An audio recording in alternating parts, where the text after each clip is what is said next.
Raphael began to design the tapestries by sketching initial small drawings of figure compositions. Today, fragments remain that together show us one of the full compositions Raphael drew to prepare the cartoon for Christ's charge to Peter. The weaving process meant the final tapestries would become mirror images of the designs. Raphael checked how his compositions would look in the tapestries by creating counterproofs of his drawings, impressions in reverse. Once he was happy with the composition of each scene, Raphael and his team worked up a modello, a small-scale and more refined presentation drawing than the initial sketches. Raphael's workshop then pasted together hundreds of sheets of paper to form large-scale papers, the cartoons. The size of these cartoons corresponded to the finished tapestries. Next, Raphael and his team set about transferring the designs to the large cartoons. They used charcoal to create what is called an underdrawing, a monochrome guide for painting the scenes.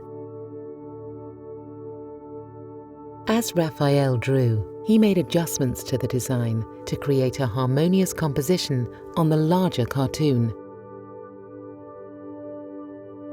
The final stage of creating the cartoons was to paint them. Raphael and his team used a thick tempera which offered a vibrant palette of colours, enlivening each scene.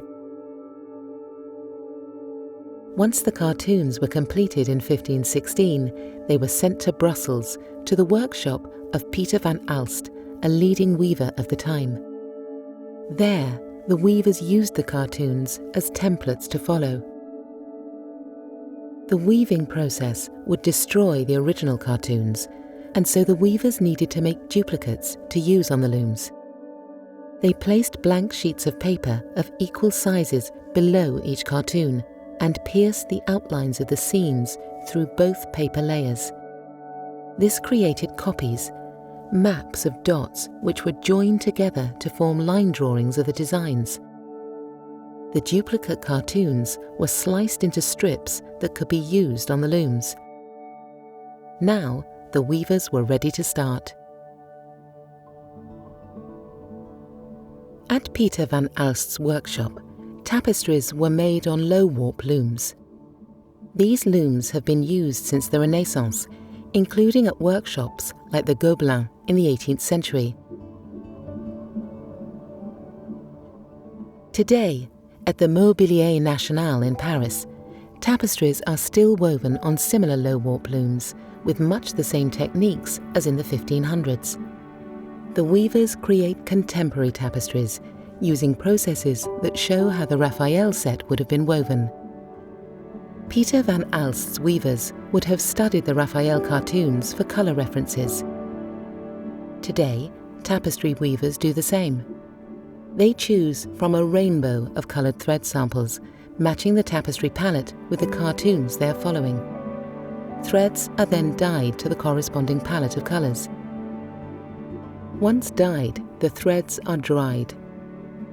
Different colours of threads are loaded onto bobbins, ready to be used on the loom. The weavers have different specialisms. A team of up to 4 works on one tapestry at a time.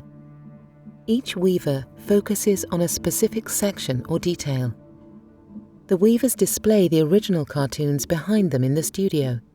They use mirrors to check the cartoons for colour references as they work. The duplicate cartoon is placed beneath the warp.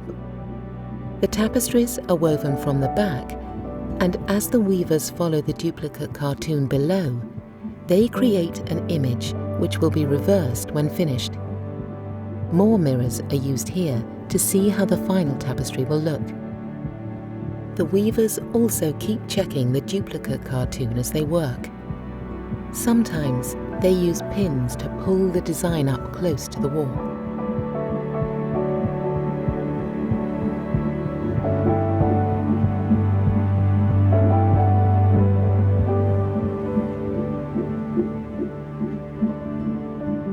It took Peter van Alst's weavers about 3 years to complete 7 of the 10 tapestries, and that was fast work.